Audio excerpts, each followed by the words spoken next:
Hi, and welcome to the Virgin River Cafe Rewatch podcast. I'm Tracy, I'm Gigi. and welcome to our version of What's Going On in Virgin River. How's it going, Gigi? It's going well, thank you. How about yourself? Oh, just great. Just great. Mm, It's been a week. It's been a week. I think we say that every week, but it's been a week. I I know. When Just, when people have spring break or winter break or ski week or whatever they call yeah, it these days, it yeah. makes things interesting. Yeah, there's a lot going on everywhere in the world, in the house, in the neighborhood, in the city. There's just a lot happening. So you know It's what? Let's just dive into Virgin River where everybody's drama is not ours, and and chill there for a while. I think that's a safer exactly. place to be. I agree I with you. always say that Totally. Virgin River is kind of like my it's like comfort food. It's like my mac and cheese. I just put it on. I rewatch. Not even just to do this, but just to enjoy it because it's a great show. And I just have it on and just kind of get lost in it for a little while when you need a minute. Anyway, That's good. what is your caffeinated beverage of the day? My caffeinated choice today is I'm going with a Vietnamese cafe. Oh, And it's nice. very, yes. I got to pick up one of those yesterday with my running around. And so I stopped by one of those places because I literally didn't, because of all the running around, I hadn't eaten. And so I had to live on something, which was Oh, caffeine. of course. I Duh. Like, I get that. agree. Do you really The, need the food food? I mean, beans are technically food, so I think we're okay. the food of choice. So Yeah, I it's just my food picked of up one. choice. Right. Well, I picked up two. I had one Oh, nice. for yesterday, and then I saved one for this morning because One and a I knew I was not spare. leaving. Nice. Good job. Exactly. Nice. So anyway, I so have that a what do I have today? I have just something I made at home. I used my nice, little my nice. little mix with my little syrup and my little Mm, flavored cream, and we look at went out you. and I had a cup of coffee with my lunch, like the just whatever they have on tap there, and Right. doesn't really do it for me cuz I'm a snobby drinker. And I'm okay with that. I'm perfectly happy with being a snobby bougie coffee drinker. I like all my bells and whistles and flavors and extras and foams and creams, and I love all that.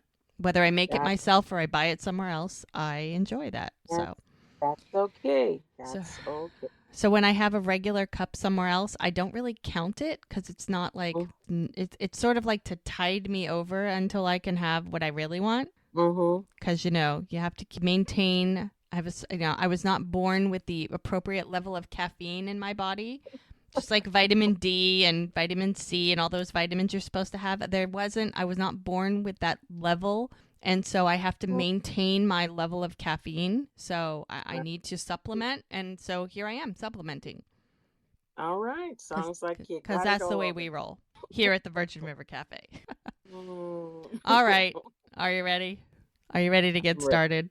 I'm ready to All right, rumble. let's get started. Okay, we are in season 4, episode 5, Mayday. So the description says after Hope and friends sew the costumes, Lizzie and Ricky rehearse for the Renaissance Fair. Brie and Mike team up to investigate who paid Brady's bond. Okay. Mm-hmm. Here we go.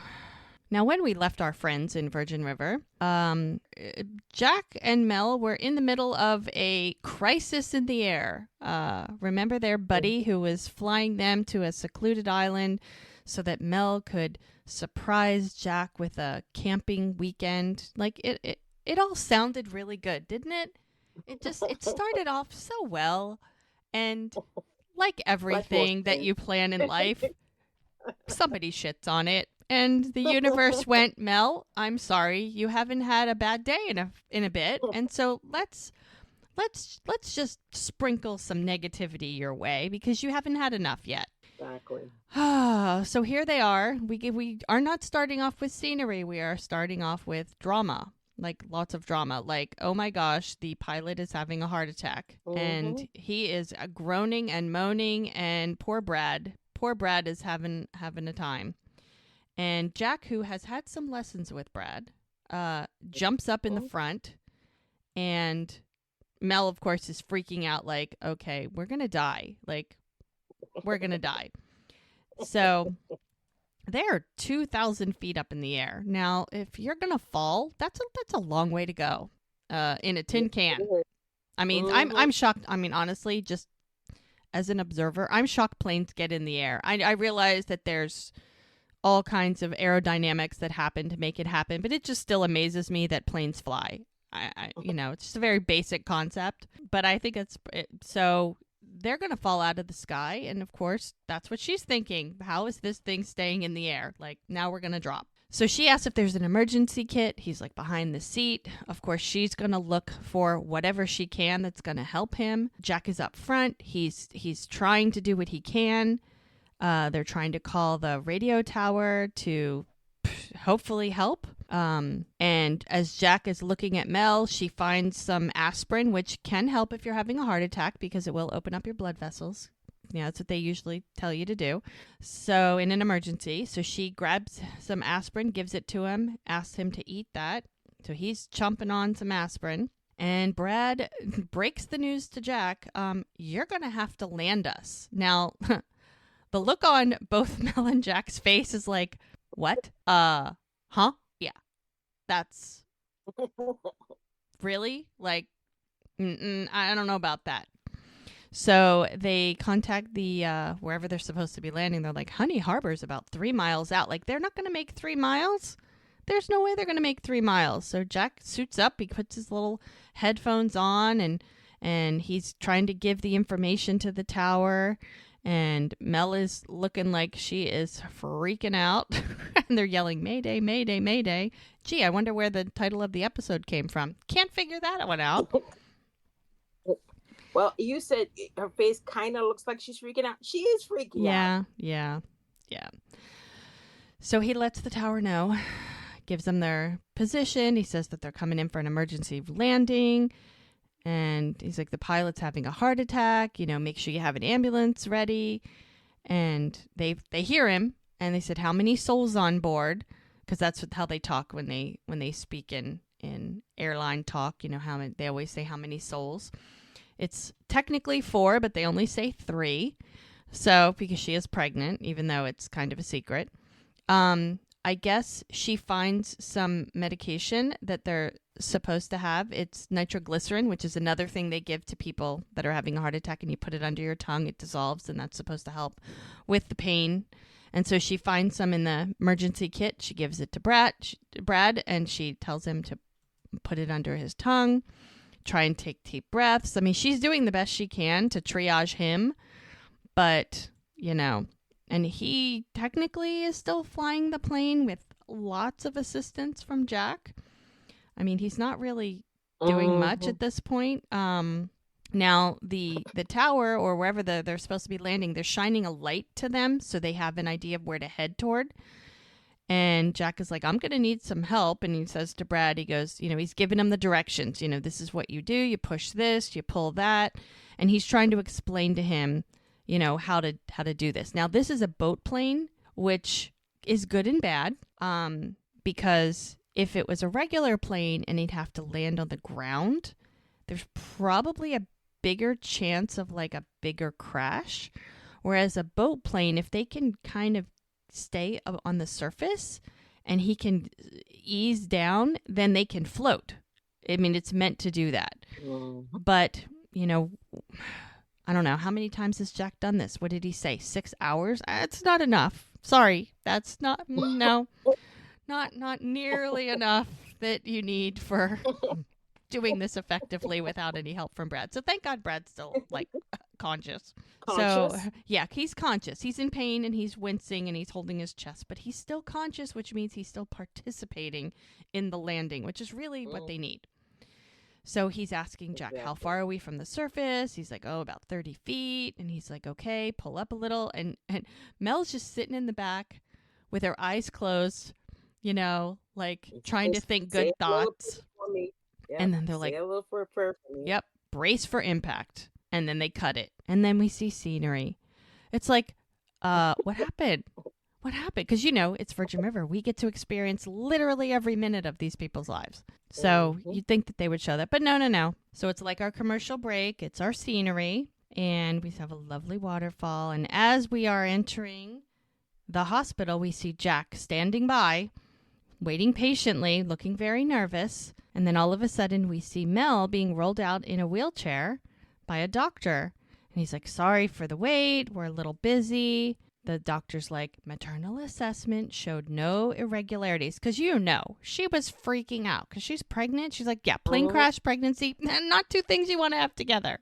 Yeah, that stress level can really put your body under some stress that you didn't anticipate. Yeah. So he's like, good news all around. Jack's like, thank God. And she's like, thank you.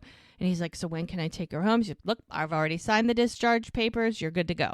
So he's like, great. And so he helps her up. And he's like, what about Brad? And it's like, apparently he's stable, going to the cath lab, and he's going to be fine. He says, lucky you two were on the flight, because basically they saved his life. Because if he was by himself, he would have crashed probably and died.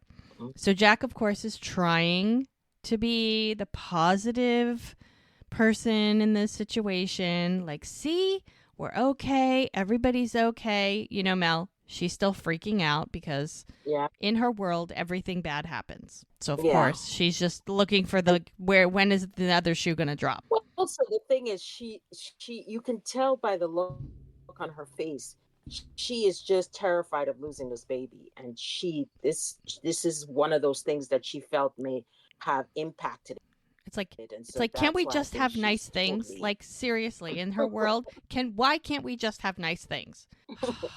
It's ridiculous. They can they never get a moment of peace.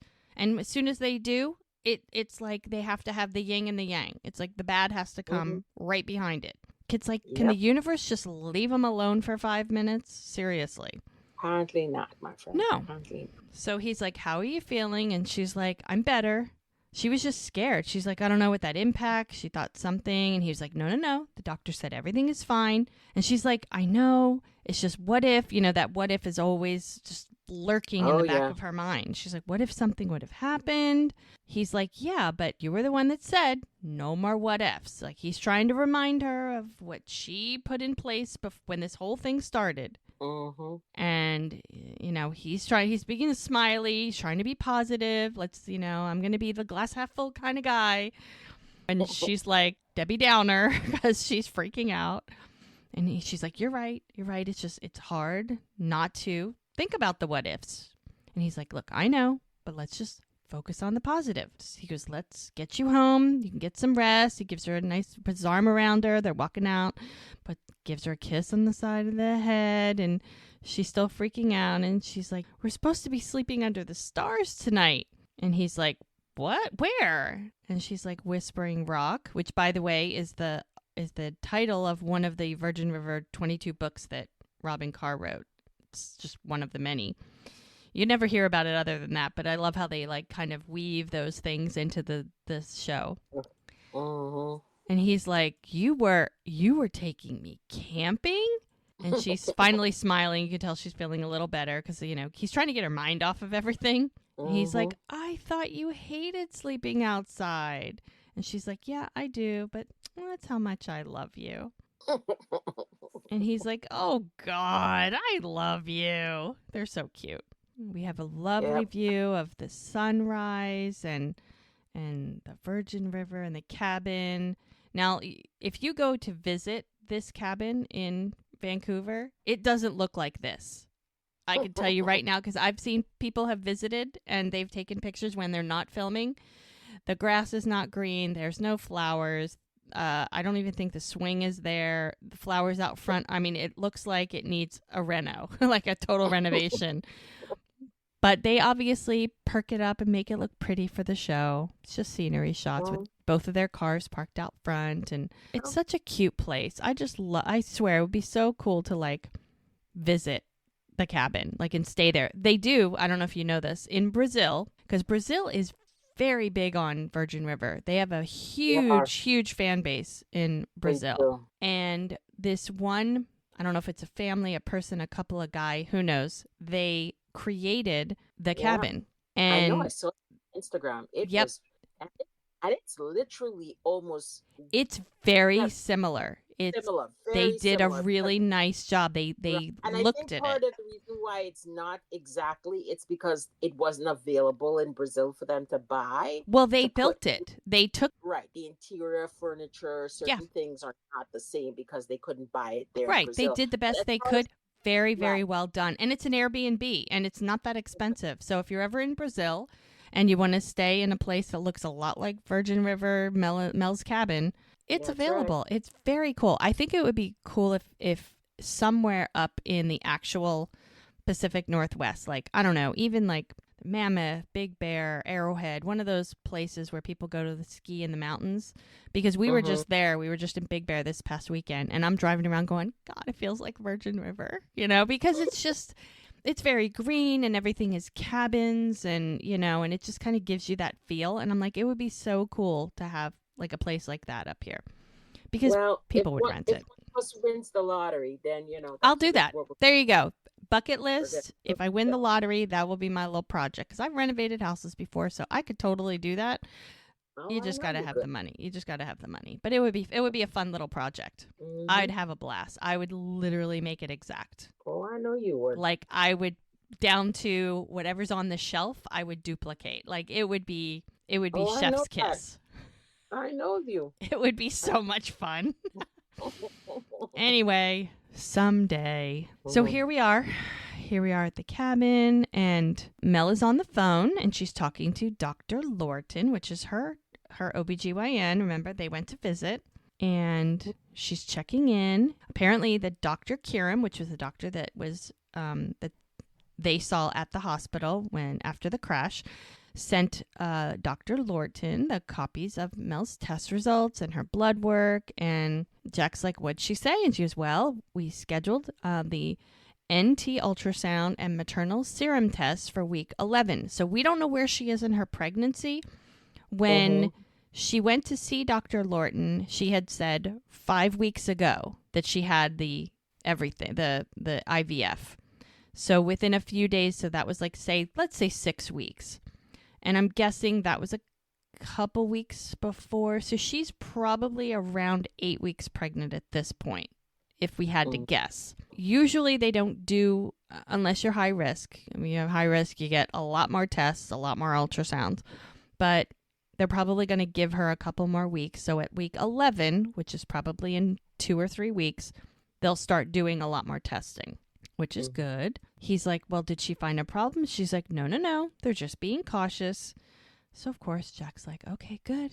He's like, let me know and I'll go with you. And she's like, okay. And she goes, well, and she also said that we could do the NIP test. Remember the non-invasive paternal test to find out Yes. who the baby daddy is? Who's the baby daddy? And remember, Jack's initial reaction to that was, I just want, like, nobody, like, you don't really know, like, where his head was. I mean, you could kind of see it, but his Mhm. focus was, I just want to make sure that you're healthy. Like, he wasn't thinking about paternity tests at that point, Yeah. and she was kind of okay with that, and they kind of skipped over it. But now that it's an Mm. actual thing that they could schedule, when Mel brings that up, Ooh. Jack kind of went, well, I think we could take care of the other tests. Like, not worry about that one. He goes, before Mhm. we deal with that one. And Mel Mhm. is like, why? And he's like, well, I mean, that result doesn't really matter. Like, he's not worried Mm. about it. And Mel is like, but once we know the paternity, we can move on. And he's like, well, yeah, are we past that? I mean, like, the baby's coming whether we're ready or not. Like, there is no mark. So it's not like we're going to fight over custody or anything.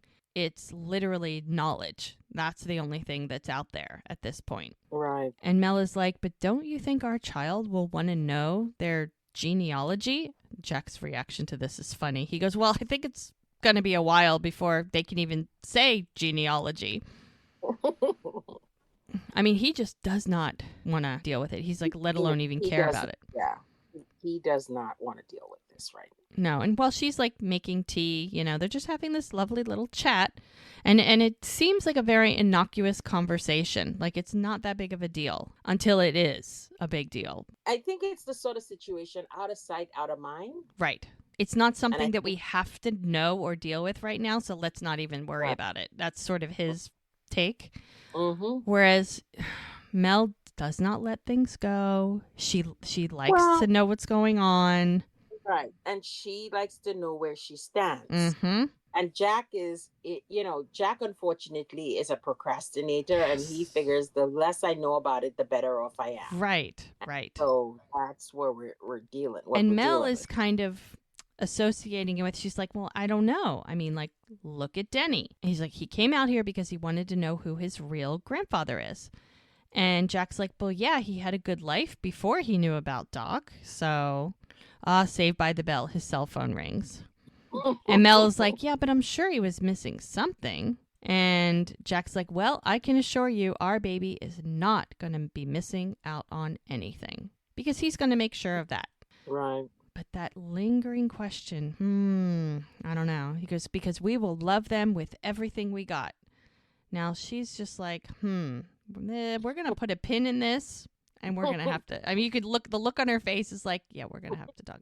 She goes, still, I think it's better to know the truth than live in denial. Yeah. And then the Trying to cell phone pings again and he's like, well, not always. And she's like, do you need to, like, I don't know, get that? Go. So he goes, yeah, I got to go. It's the bar. And he's like, can we talk about this later? And she's like, sure. Kisses, kisses. I love you. I love you. They just throw those words around so easily now. It's so nice. Mm-hmm. And he kind of grabs his jacket and out the door he goes. And she's just like, She's looking at him as this, he's going, yeah, this could be a problem. yeah, This could be a problem. because Jack is very good at denial. Very good. So now we're back at Hope's. And she is just sitting in front of the TV watching a black and white movie. Her favorite place to hang out. I know. And Doc walks in. He looks like he's getting ready to go. And he goes, honey, your neurologist office called. They have a cancellation and asked if you wanted the spot. And she's like, let me think. No, thank you.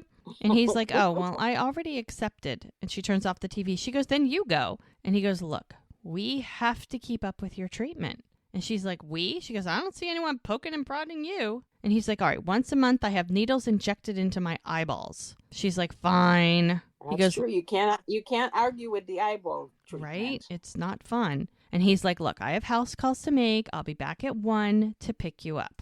And she's like, you don't need to do that. I'll ask Joellen to drive me. And he's like, are you sure? And she's like, yeah. He goes, oh, thank you so much for cooperating. And she's like, oh, you're most welcome. Yeah. She looks like the cat that ate the canary. The second he walks out the door, she's like, That's right. yeah, I don't know. So Doc is out the door, and the second he literally gets out of her sight, she picks up the phone. Sneaky, sneaky. He's not even in the car yet. And she's like, Yeah. Dr. Freeman's office, how may we help you? And she's like, this is Hope McCrae. I need to cancel today's appointment. And they're like, the one you just made? She goes, yeah, something came up. Would you like to reschedule? She's like, yeah, I don't have my calendar in front of me. I will have to call you back. Bye-bye. That fast. Goodness, Hope. Doc is going to be pissed.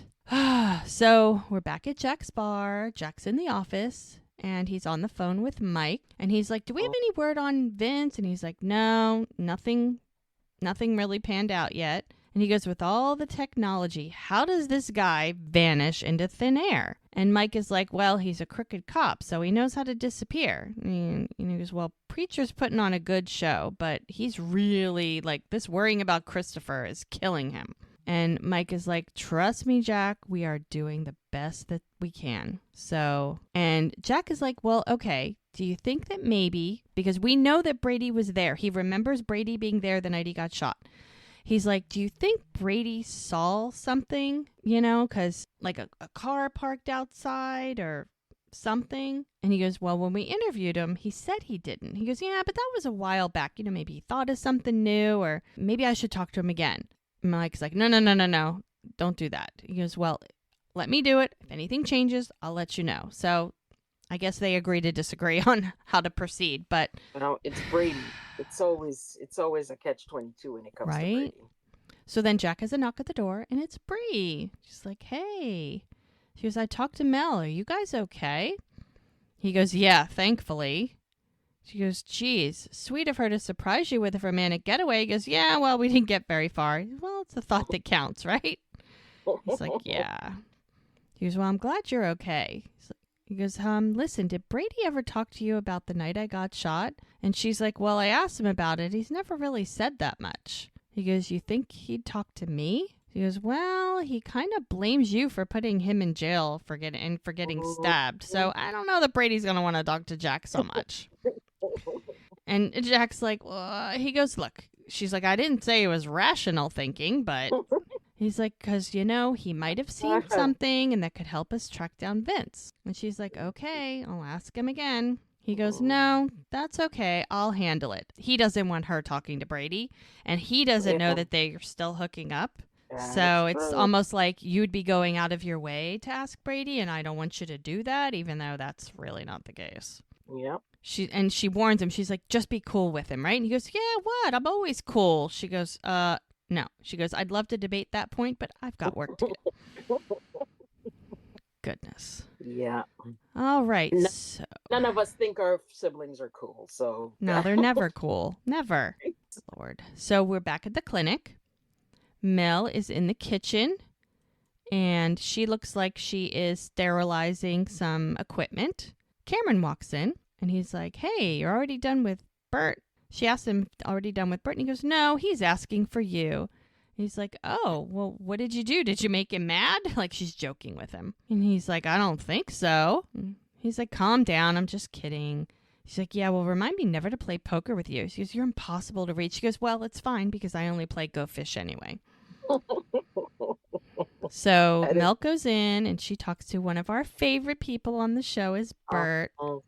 Bert. Just the big teddy bear. She's like, hey, Bert. And he's like, what's up? He goes, it's about Shirley. Shirley's his wife. He goes, I told her I hurt my shoulder because it was the only way that I could get her here.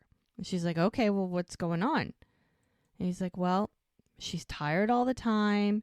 She's lost some weight. She stopped making her famous peach cobblers. I mean, right there, that should tell you something's wrong. Yeah, right? exactly. And Mel's like, is she having any chest pains? He's like, well, I don't know. And he goes, well, why hasn't Cameron overhears this whole conversation, kind of steps in, and he's like, why hasn't she come into the clinic? And Bert's like, look, I run my own business, but we still can't afford health insurance, which is very common in small towns. And Mel's like, well, where is she? And Bert's like, she's outside in the car. And Mel's like, okay, I'll go get her. Maybe Mel can talk to her. Love Bert. I love Bert. He's so sweet. Like a big teddy bear. So cute. So we have a lovely drone scenery shot of the river, different location, lots of trees. It's so green there. Preacher says that he talked to Brad and he sounded good for a guy who just had a heart attack. Nice. And he's like, he worked pararescue years back. So with that kind of training, he probably could have resuscitated himself. But, and he had some help. I know. And Preacher's like, if you want to take the day off, I have Hannah closing and it's all good. And Preacher's like, no, it's fine. And Jack's like, oh, big plans? He goes, oh, I'm seeing Julia. Remember Julia? Yep. He goes, oh, good for you. Cooking with her. He goes, is cooking code for something else? He goes, no, I'm not thinking about that. He goes, oh, okay. He goes, well, is she? He goes, she's great. He goes, I don't want to rush into anything. He goes, no, I get it. And then as Ricky is walking by, it's like Jack and Preacher are trying to put things away, but they're kind of lollygagging away at it. And apparently Ricky is a man with a plan. He's like rushing between the two of them and grabs this big thing of ketchup. Like he's just got places to go. He grabs it out of Jack's hand. I know. He just grabs it from him. And then they both look at Ricky and they're like, you think he's got a shot at getting Lizzie back? And he goes, well, for his sake, I hope so. And so Ricky talks to Lizzie, who's sitting at the bar, trying to make conversation. He goes, I saw your aunt last night and she and my grandmother are working on costumes for the fair. And she's like, that's nice. Now she's just filling up ketchup bottles and he, I guess, had a replacement thing to fill the ketchup bottles. He's like, are you still performing? And she's like, well, it's kind of hard to do Romeo and Juliet without Romeo. He goes, well, maybe you should have broken up with me after the fair. And she's like, do you really want to go there? And he's like, no. He's like, what about Denny? Did you ask him? And she's like, I did. And Ricky's like, and he said no. He's like, oh, bummer. He goes, yeah, I can see you're really broken up about it. Poor Ricky. He's like, no, I'm being serious. He goes, I know how much you wanted to play Juliet. She's like, the dress is so pretty. He's like, technically, I am still available. And she kind of gives him a weird look. She goes, that's a terrible idea. He's like, why? He goes, the scene ends with a kiss. He goes, well, we don't have to kiss. We can just, like, hug. She goes, do you even remember your lines? He's like, sure. She's like, really? He goes, look, we can try the scene. If it's too weird, we can just forget about it. Because, he knows how much she wants to do this. And I don't know, maybe he's thinking, if I do this, maybe I'll get her back. She'll see something in me she didn't see before. Dude's desperate, right? So she's like, fine, meet at Tara's after your shift and we can rehearse. So if he didn't know his lines, he's got until the end of his shift to learn them. That's a big if. Teenagers. And he's like, all right. So he's like, oh, I got a chance. So now we're back at the clinic. And Shirley is sitting on the exam table, and Cameron and Mel are checking her out. And she's like, oh, Bert is such a nervous pervis these days. And they're like, how long have you had this rash? And she's like, oh, it's just a little rosacea. All the women in my family have it. She's like, okay, is it constant or do you get flare-ups? And she's like, well, it gets worse in the sun. And, I did some gardening yesterday. So, they're getting some blood work. He's checking her joints in her wrists. She's like, any joint pain? And she's like, oh, how much time do you have? And then he's looking at her fingers and she's like, any numbness? She goes, sometimes, when I'm under stress. And he's like now? And they're both, Cameron and Mel are kind of looking at each other like they know what's going on, but they're not going to say it out loud. So now we have another scenery shot. We are now visiting the bakery truck, which is perched at a really lovely path with some picnic tables that overlooks the river. Yep, with a nice mountain in the background. They have a lot of really great spots. Yeah, this bakery truck has some amazing. You can move to some amazing spots. I know, it's crazy. I mean, you'd think that they don't have to open up a permanent location because they can just move around. I mean, this is probably the fourth or fifth location that we've seen them in. Mm-hmm. Easily. And not even counting every time there's a fair or every time there's an event, the bakery truck is there. So Jack's inside and he's like, good morning. And he's grabbing some stuff. He's got coffee in his hand. And out front on these lovely picnic tables that are set out for people, Doc is sitting down with Denny. And he's like, cup of joe? Coffee? And Denny's like, sorry, I'm not even awake yet. And he's like, morning, Doc. We can relate to that. Right? Now, Jack looks like he's leaving with pies and a coffee because usually that's where they get their pies for the bar. And both of them look over. He says, they say, morning, Jack. And Doc wants to introduce him to Denny. And he goes, Jack, this is my grandson, Denny. And he's like, oh, yeah, glad to meet you. He's like, how's your trip going so far? He goes, awesome. I'm staying at the B&B. He goes, oh, Nick snoring keeping you awake? He goes, thought it would be too sensitive. He goes, no, Nick even wakes himself up. I'm like, dude needs to get an apnea machine. It will really help, honestly. He goes, I'd offer you a room above the bar, but my sister's staying there. And he's like, oh, I appreciate the offer, Jack, but, Doc's like, I'm working on a solution. He goes, well, it was good to meet you, Denny. Welcome to Virgin River.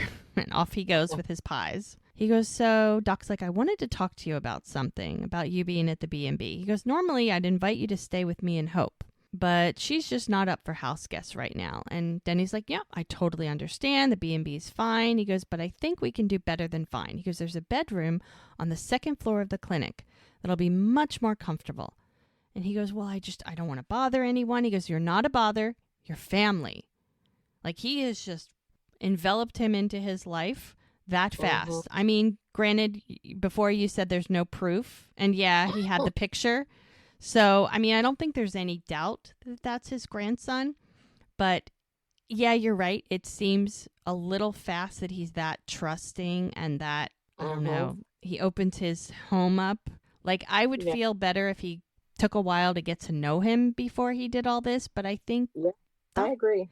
Doc's never had a son, in his life. Right. He's never had a grandson. It's like he doesn't, and he's dealt with hope for 20 years. So I think his way of communicating with people is a bit skewed. Look at who he has to deal with. The sewing circle and hope. And the husbands of the sewing circle. So, I mean, maybe social interactions are not his forte. I mean, yes, he's a doctor, but I don't know. I would have felt better if he would have taken a little more time with Denny I before. agree. But then again, he's not having him in his home. He's asking him to stay at the clinic, which I don't know if that's any better. But Denny's True. excited about it. He's like, that would be great. And Doc's like, excellent. And as they're chatting, Brie walks by, says hello, and keeps on walking. And Doc is like, so bring your stuff to the clinic and I'll show you around. And he's like, that's so generous of you. He goes, don't even give it a second thought. So, of course, Denny is happy because now he's not going to have to pay to stay at the B&B because Doc will let him stay for free. Mm-hmm.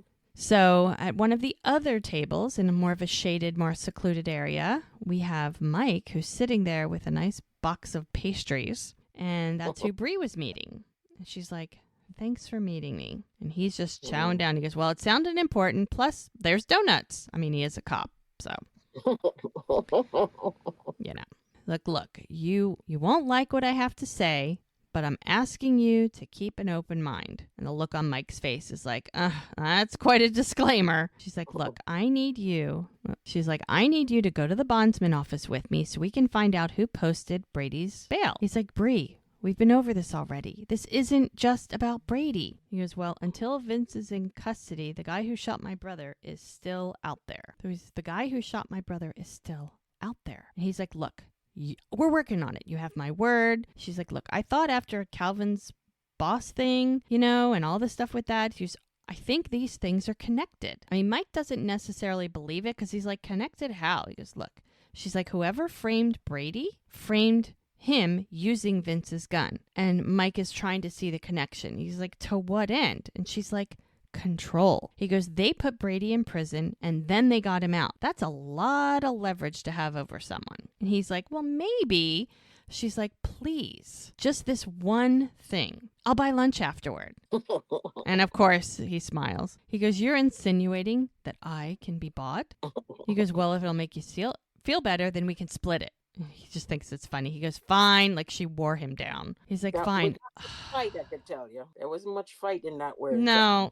He really likes her. So he's just going to be like, he's going to make it look like he's fighting. He's not really fighting.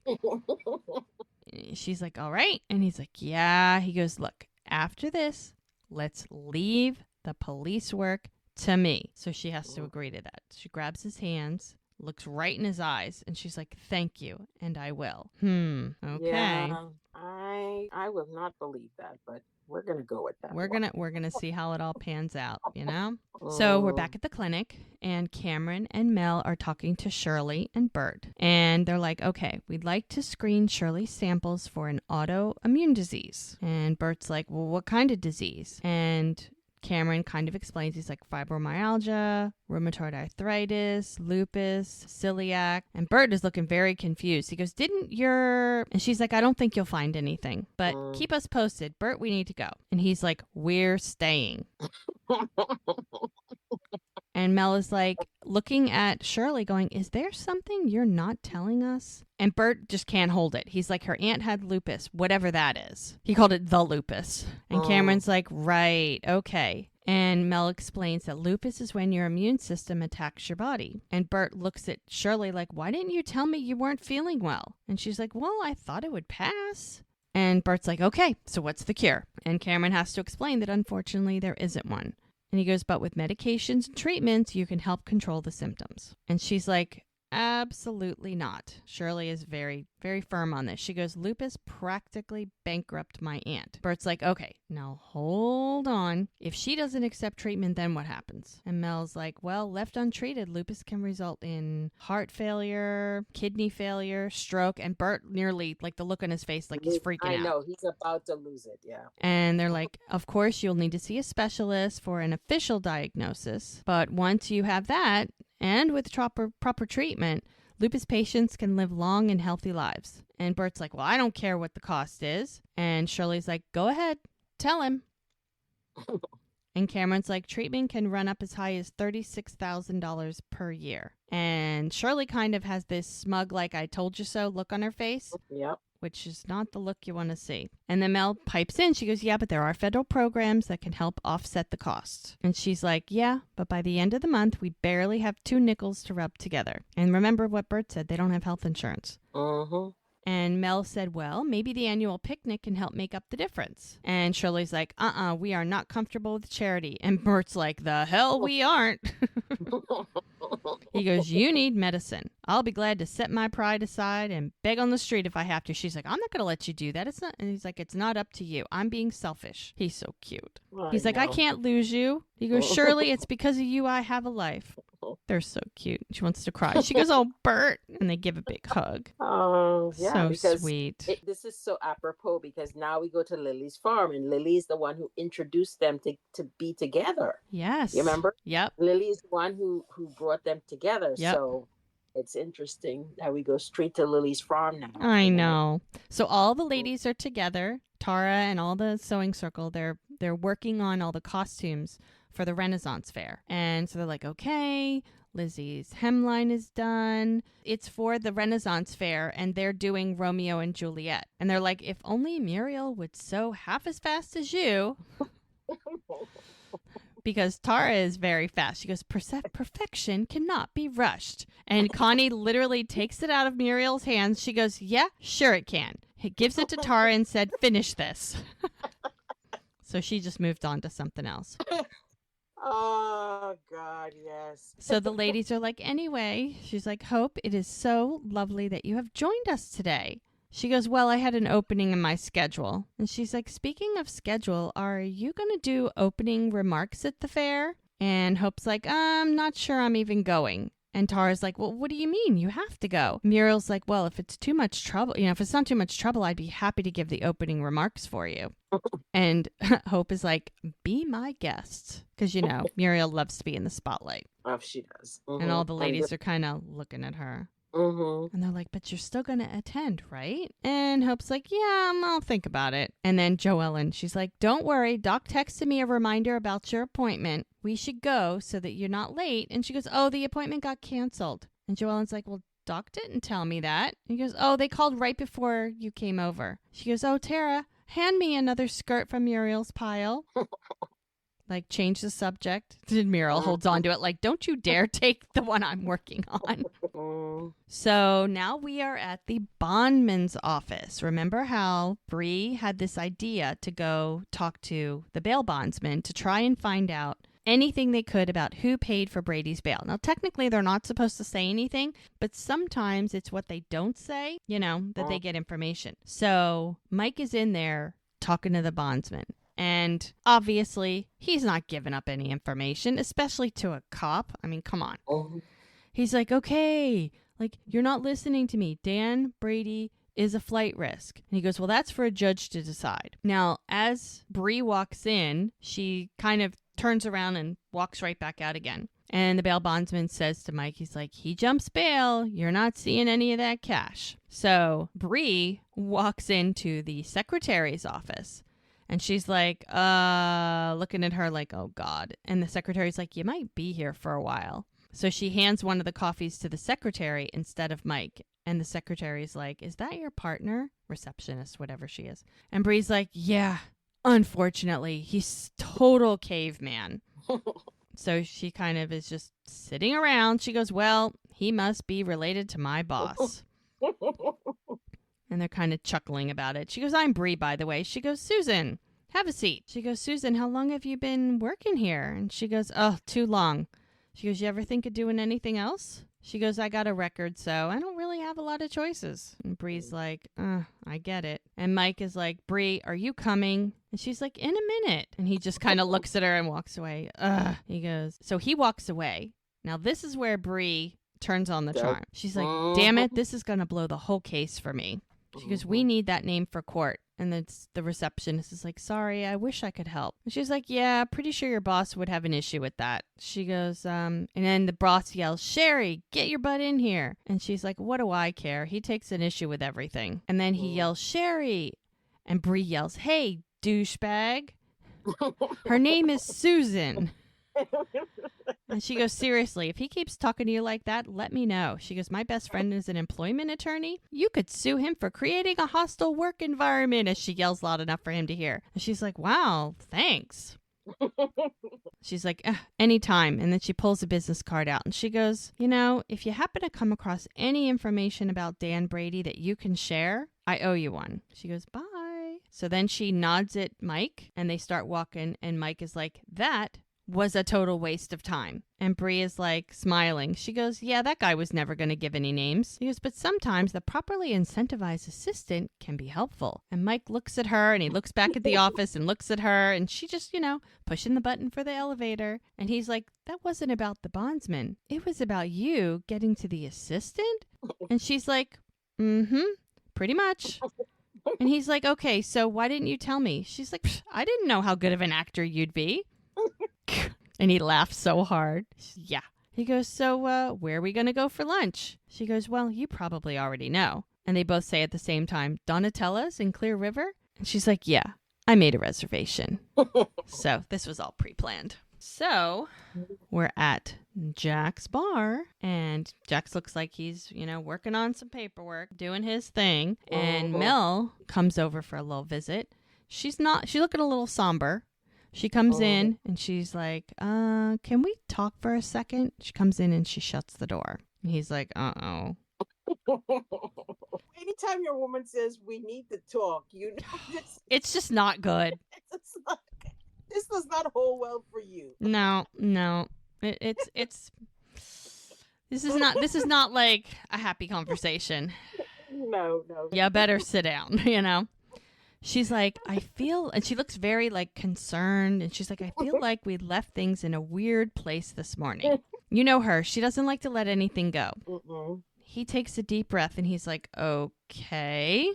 And she's like, you said that knowing the truth isn't always better. She goes, but the thing is, isn't it the truth that always comes out? He goes, well, I mean, it might take decades, but it usually does. Because she's thinking about Denny, because Denny didn't find out who his father was. He's like 20 years old. It took him 20 years to figure that out. And Jack's answer is, well, if it comes up and there's an issue, we'll deal with it then.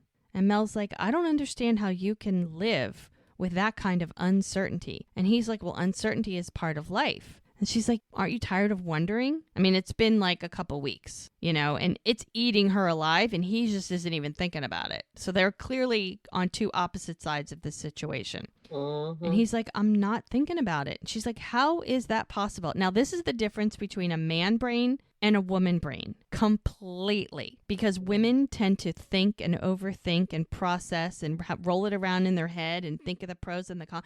Where a man, it's like blank. It's space. Like they're just not worried. Yep. She's like, how is this possible that you're not thinking about it? And he's like, because I choose not to. It's like, like a woman's brain can't. She goes, I'm sorry, but this is too big of a question for me to pretend that it doesn't exist. Exactly. And he's like, ugh. This is obviously a problem. He's like, is there no way that you can let this go? And she's like, no, I can't. I can't ignore this the way that you can. She goes, I'm sorry. I'm sorry. I wish that I could, but I can't. It's like, this is not good. Nope. She goes, okay, well, I'm going to get back to work. And she just looks even more distressed than she did when she walked in. And all he's thinking is, crap, this is not a good situation. Yeah, this is not something he really wanted to deal with. Yeah. So Denny is sitting on Doc's porch looking at pictures of him and Lizzie that he took while they were boating. Remember that day that they just sort of hung out together? And Doc shows up and he's like, sorry I'm late. I had to drop off some samples at the lab. And he's like, what are you doing out here? He goes, well, I wasn't sure if I should go in. He goes, of course you should. Come on. Let's meet the team. So he walks in. And he goes, the bedroom is at the top of the stairs on the left. He's peeking around, see if anybody's home. He goes, Mel, say hello to my grandson, Denny. She's like, oh, nice to meet you. He goes, hi, you too. And Cam, come say hi to my grandson, Denny. And they shake hands. He goes, boy, am I glad you were here because you get to be the new guy, so I can just fade into the background. And Mel's like, well, Cameron just moved here, So thanks for accommodating him. So he's going to live upstairs. And Hope's not up to having anyone move in yet. So, and Cameron's like, I'm happy to have you join the fray. So Cameron is tapping out, going home, and Mel says, when you have time, I just have to fill you in on a case. So she's going to go in his office, wait for him, and Doc is giving Denny all of the information, the alarm code, instruction, the keys, everything that he needs. So now he's off, and he's like, nice to meet you, and he's going to take himself upstairs. So Doc is like, okay, you've got my undivided attention. So she's like, so as Shirley and Bert were in today, Shirley's going to the hospital tomorrow for some tests. Cameron and I think it's lupus. And Doc's like, wow. He goes, I'd like to see her chart. He goes, they must be devastated. She goes, yeah, Bert definitely is, but I think Shirley suspected for a while. He goes, a problem doesn't go away just because you don't want to face it. She goes, yeah, well, they're facing a pretty harsh reality. He goes, yeah, that's true, but people are surprisingly adaptive. She's like, yes, I agree. I mean, look at how fast you adapted to becoming a grandfather. And he's smiling because, he's excited about that. And he's like, yeah, Denny's a good kid. He just seems a little lost. She goes, do you think that's why he came here? Doc's like, possibly. She's like, well, I'm glad he found you. He goes, yeah, well, I hope he sticks around so we can get to know each other. And Mel, of course, the question is in her mind, and she's not going to hold it in. She's like, did he ever say why he showed up on your doorstep instead of calling or emailing? And Doc's like, well, I think he felt he'd get a better sense of me in person. She's like, wow, that was a bold move. He goes, well, understanding your family tree helps some people understand themselves. Amen. And Mel is like, why do you think that is? And he's like, well, the same region we teach history. The past shapes the future. She's like, yeah. And you can tell that's making her think. So she's going to ponder on that one for a while. Now we're out at Emerald Lumber, and Brady is climbing down from this enormous piece of machinery. And guess who's there to greet him? Jack. And he stops dead in his tracks. He goes, we need to talk. He goes, I got nothing to say to you. He goes, I need to know what happened the night of the shooting. And Brady's like, sounds like a you problem. Don't be an ass, Brady. Come on. And he's like, look, I'm asking for your help. And Brady kind of gets in his face a little bit. And he goes, I almost got killed because of you. And Jack's like, you went into business with Calvin. He's like, yeah, you're right. This is my fault. And he sort of walks away from him, and he's like, why did you come to the bar that night? And he stops and he turns around. He goes, whatever it was, it must have been real important. He goes, I told you to stay away, but you didn't. He goes, when have I ever listened to you, Jack? I know. And he's like, I know you're pissed at me, but I saved your ass more than once. He goes, fine. Thought I was doing the right thing. Came to tell you there was going to be a raid at Calvin's. So now they're doing a flashback. So we can actually see what happened, because remember, for Jack, it's spotty. It's a little bit here and there, and he's not really sure what's going on. And so Brady came to the bar that night, and he explains to Jack that there was going to be a raid, that he had turned state's evidence against Calvin, and he made a deal with the DA, and that he's the reason that Calvin's going down. And Jack's like, so you sold your friends out? And Brady's like, no, I did the right thing. And he goes, listen, I'm getting out. He was done with Calvin and the drugs and all of that. He wanted to be away from that. And the only way he figured he could do it is if he turned on them, and that way it wouldn't all fall on him. Because, Calvin wouldn't think twice about dumping all that on him. Oh, yeah. So he either has to be with him or against him. And Brady's like, look, I'm going to go legit from here on. And Jack's like, wow. He goes, congratulations on ending your career as a drug dealer.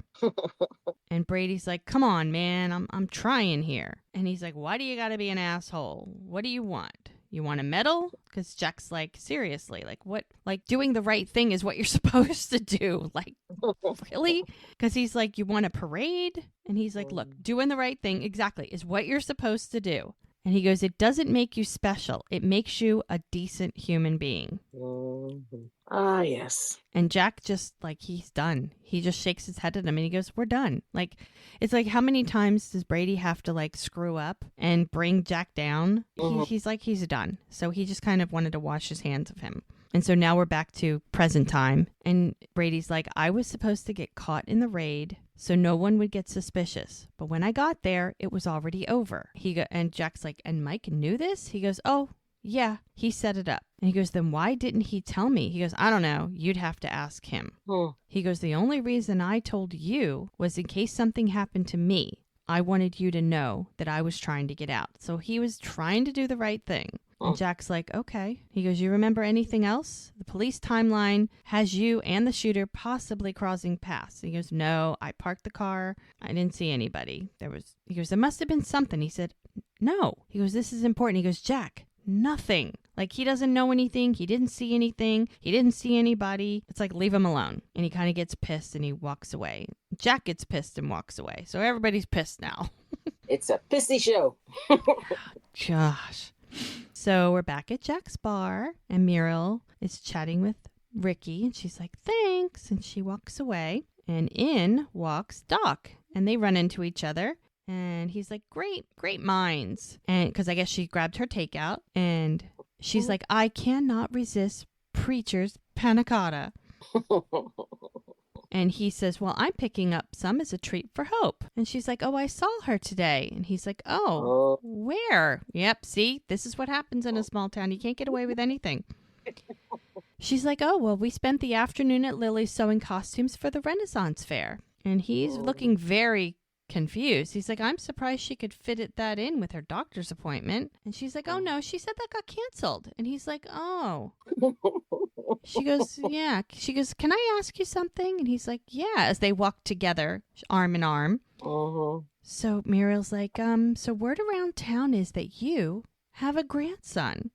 He goes, oh, it's true, and his name is Denny. And you didn't know he existed? He goes, nope, not until he showed up. She's like, look, as soon as I heard about your grandson, I could not help but think of Lainey Baxter. She's like, and what about her? A niece that she barely knew came to visit, and then talked Lainey into letting her move in. He's like, okay. And then a month or two later, she got access to Lainey's bank account, took all of her money, and then skipped town. And he's like, so wait, you're saying that Denny has come here to steal from me? And she's like, I'm saying you should be careful. And he's like, I appreciate your concern. I just don't get the sense that Denny is here for money. She's like, probably not, but you know, it never hurts to exercise a little caution. She's like, bye, Doc. It's goes without saying that he should be cautious because he really doesn't know him. I mean, that's smart advice. Exactly. He knows nothing about this kid per se. So we're at Tara's because remember, Ricky and Lizzie were meeting there. And she's like, I'll be out in a minute. And he's like, take your time. All the ladies have left. And Connie walks in. Ricky stands straight up like he's been caught. And she's like, Lizzie said you left. She goes, I did, but I'm back with dinner. He's like, oh, okay, great. His question is, what are you doing here? He goes, oh, we're rehearsing. And she's like, as she gives him the stink eye and walks away.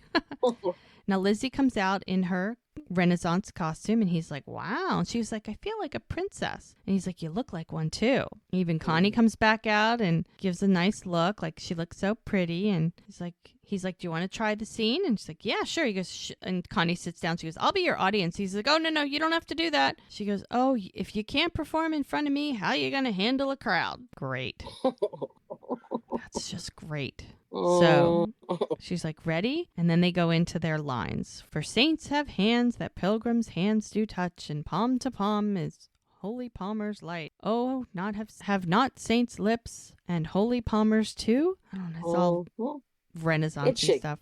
Yes. It's Shakespeare. I love Shakespeare. Yeah. I, pilgrim, lips that they must use in prayer. And Lizzie's very proud that she has remembered all of her lines. Yes, she is. Oh, then, dear saint, because now it's Ricky's turn, let lips do what hands do. They pray, grant thou, lest faith turn to despair. And boy, Connie is giving him the stink eye, like watching him.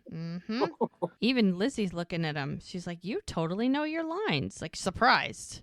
And he's like, well, yeah, I told you. She's like, Connie's like, all right, dinner's waiting. I'm going to go change. I don't want to spill anything on my dress. So Connie's like, you're quite the actor. He's like, thanks. He's like, as if you've been practicing all along. He's like, okay, fine. I've been cramming all afternoon, okay? She's like, oh, Ricky, I say this for your benefit. Performing a scene with Lizzie doesn't mean she's going to take you back. Okay? He's like, yeah, okay. She gives him a little pat on the shoulder. Like, Yeah, good that luck kind with that, of dude. busted. Good I luck. know it busted his balloon right there. I know, it's kind of a shame. Yeah, he was so looking forward to somebody prepping him up for that. I know. Oh, poor thing. Some more scenery. I like how they show you like different scenes, different areas. Mm-hmm. So apparently, Preacher has now met up with Julia. Mm-hmm. They're on this little bench that overlooks the river. Looks like they have a little fire pit with like rocks around it and some wood. Who knows where this is? Maybe we'll get a clue. But they're just kind of sitting there. And so they're just Yeah. kind of talking, and it's like, oh, so you said that you moved around a lot. And he goes, yeah, I went to 6 different schools. And that was way before high school. It's like, oh, well, that must have been hard. Hold on. I'm trying to say who actually was saying that. And that was way before high school. And he's like, well, that wasn't easy. She goes, well, you learn to adjust. Blend in. She's like, there was only 2 black kids. He goes, when in the whole school. And like, did they give you any trouble? She's like, no, just never felt like I fit in. She goes, it wasn't until I joined up that I started to figure myself out.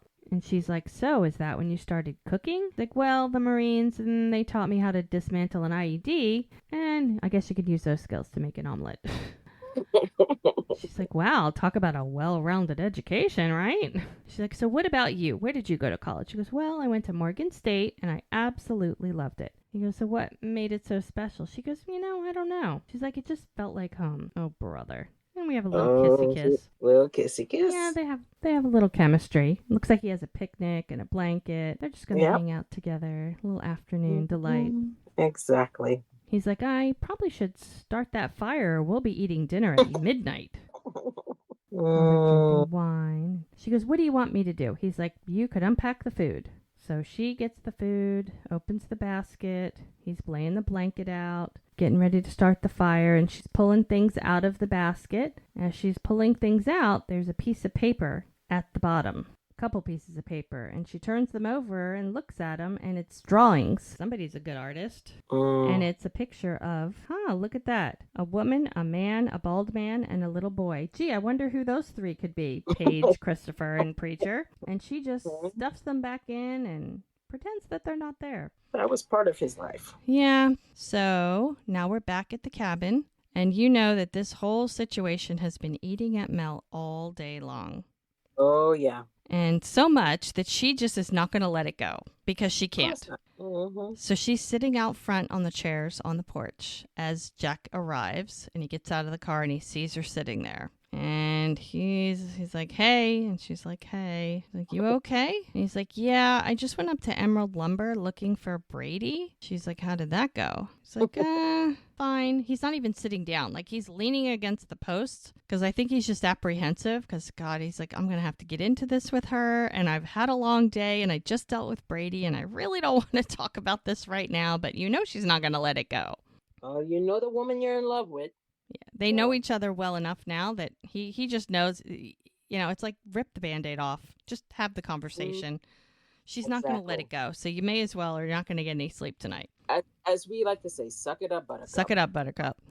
So he's like, are you okay? And she's like, look, it's probably not the right time to talk about this right now, obviously, but Mel. She's like, but I can't leave this paternity issue up in the air. And he's like, well, we're compromising, right? I mean, either you don't take the test and you're unhappy, or I give in and I can't do that right now.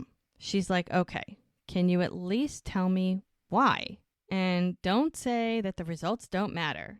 Maybe it'll help me understand where you're coming from. And I think it's like he doesn't even half the time understand. He just has a feeling about it, He's trying to figure it out because I think he has a lot of feelings about this. I mean, think about it. 6 months ago, he had a hookup once in a while, no girlfriends, no children, just living his life, running a bar. Now he's got twins on the way with one girl who he's not with anymore and was never really with. The love of his life, who's now pregnant. Come to find out that baby might not even be his. Of any babies that he wants to be his, it's hers. Exactly. It's a lot. And his house burned down. He's got PTSD. I mean, he's got a lot on his plate. Yeah, he's trying to figure out who shot him. And I think with Mel, I mean, I get it. Like, answers, if you know an answer to a question without leaving it up in the air, at least you can deal with it, because so much ambiguity, it's hard. It's hard to like know how to feel when you don't even have an answer. And I think for her, she needs an answer where I don't know that he doesn't know if he wants an answer, if he needs an answer. Like, I don't even think he knows how he feels about it. But I think also, he's a bit of him is a bit afraid of finding out if the baby's not his, how will he react? I think too. Absolutely. And the way it's like he, in his own mind, I think sitting on it all day, it helped bring a little bit of clarity. And I think it's something that he was trying to figure out. And it was almost good of her to push, because it made him think about it. It made him try to put it in focus and figure out why he's feeling the way he's feeling. Right. And I think it all comes together for him. So he's like, he's like, honestly, I don't think I'm ever going to want to know. And that is like, she's like, why not? Like, she is almost shocked. She wants to, that's why she asks why so fast, because I think she needs to know. Right. She needs to know. It's not a like loosey-goosey, if maybe, I'm not sure. Like, she has to know. Like, she cannot exist without knowing. So it's for her, it's not even a question. That's why it's so important to her, because she must know. And his thing is, because if we find out that Mark's the father, it could change how he feels about their baby. And she's like, well, we know that isn't going to happen. And he's like, but do we? He's like, it's nice to think that. It's nice to say that. But he goes, he's not 100% sure that that's not going to change how he feels. And he doesn't want to risk it. So that's what it boils down to. If the baby's Mark's, it's like, and say they have other kids later, is he going to treat that child differently? Is he going to feel differently about Mel? Is he going to feel differently about the baby? Is he going to love that child differently? Not as much. Yeah. Not, it's as his other kids that he's having with Charmaine. It's like he's just afraid to figure it out, because then it's going to direct his feelings, and he doesn't want that to change. He wants to make sure that whatever he feels for the baby is true and honest and isn't tainted by anything else. By not finding out, he doesn't have to decide how he feels, or his feelings aren't swayed one way or the other. Which, I mean, I think she gets it. Like, that makes sense. Mm-hmm. And she's like, well, why didn't you just tell me this? And he's like, come on, babe. He goes, I didn't even know how I felt. Didn't know what I felt. And he's like, I just wanted to have an open mind, and I didn't want to upset you. She's like, I'm not upset. She goes, I'm just processing. She goes, I think I need some space to clear my head. And he's worried, like, oh my God, are you going back to LA? Are you going to pack your bags? Like, the look on his face is like, he's like, do you want me to leave? Like, I'll go so you don't have to, kind of a thing. Like, please just don't leave me over this. I mean, this is supposed to be a happy time, And she's like, no. She's like, I'm just going to take a walk. She goes, I'll be back in a little bit. And he's like, I'll leave the light on, because it's getting dark, or starting to get dark. So now we are at Doc's and Hope's. And this is not going to go well. It's not going to go well. Yeah, because she's putting something in the oven, and he has a little something. He said, hey, I got you a little something for going to the doctor today. And he goes, but I heard it got canceled. She's like, no, who told you that? He goes, oh, Muriel. She goes, Muriel's so caught up in organizing the Renaissance Fair, she can barely remember her own name, much less keep track of what I'm doing. He goes, nothing worth mentioning, but what's with all the questions? Pull that move. He goes, just making conversation. She goes, well, there's lasagna in the oven. Took me the better part of a day to make it. Why don't you pour yourself a drink and I'll go freshen up, okay? And he's like, she is just not even dealing with this. So he calls Joellen. She's like, hi, Joellen. It's Vernon. Now he's going to find out. He goes, listen, how did things go at Hope's neurologist? He goes, they called her to cancel. No, not at all.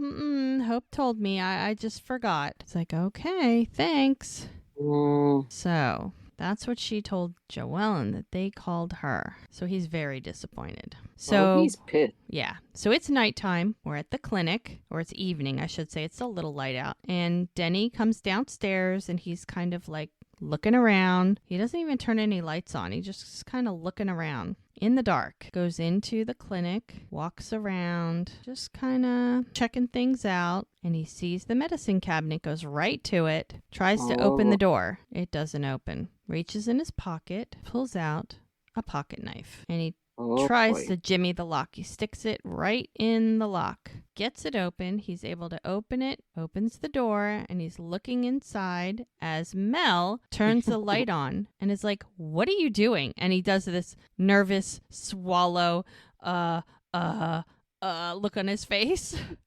And that's the end. Ah, yes. So, remember how it was Muriel who warned Doc, you should be careful. You may not know this kid. We don't know what his motives are. He may have an ulterior motive to being here. You know, exactly. She knew somebody who person came into their life and took them for all kinds of money. So, and we don't know. I mean, there could be a very good logical explanation for what he's doing, or he could be looking for drugs. We don't know. So it's in the air question. Yeah, we will have to wait and see. And you know, Mel, she's going to be very skeptical, but what is she going to do with that information? Very interesting. Yes. The $1 million question. Another day in the life of Virgin River. Well, there we go. Because I believe that season 4 and 5 both had 12 episodes. They extended the season 2 extra episodes for both of those seasons. So we have one more episode and we're officially halfway through. Then when they went to season 6, they went back to 10. But that had to do with other things. They originally planned 12. But now we're hoping season 7 might have 12, but we don't know. It might be 10. We can only hope. We have a lot going on in season 4. There's so much still to happen. Oh my goodness. So much still to happen. So we're almost officially halfway through season 4. So we've got another...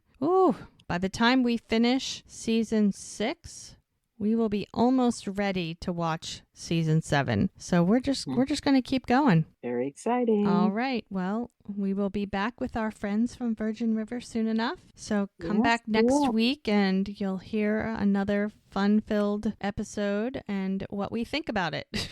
Yes, we will. All right. No hope bar. Yep. All right. Thanks so much, Gigi, once again. All right, ladies and gentlemen, thanks for listening, and we'll next week we'll do another episode. Thanks. Bye-bye.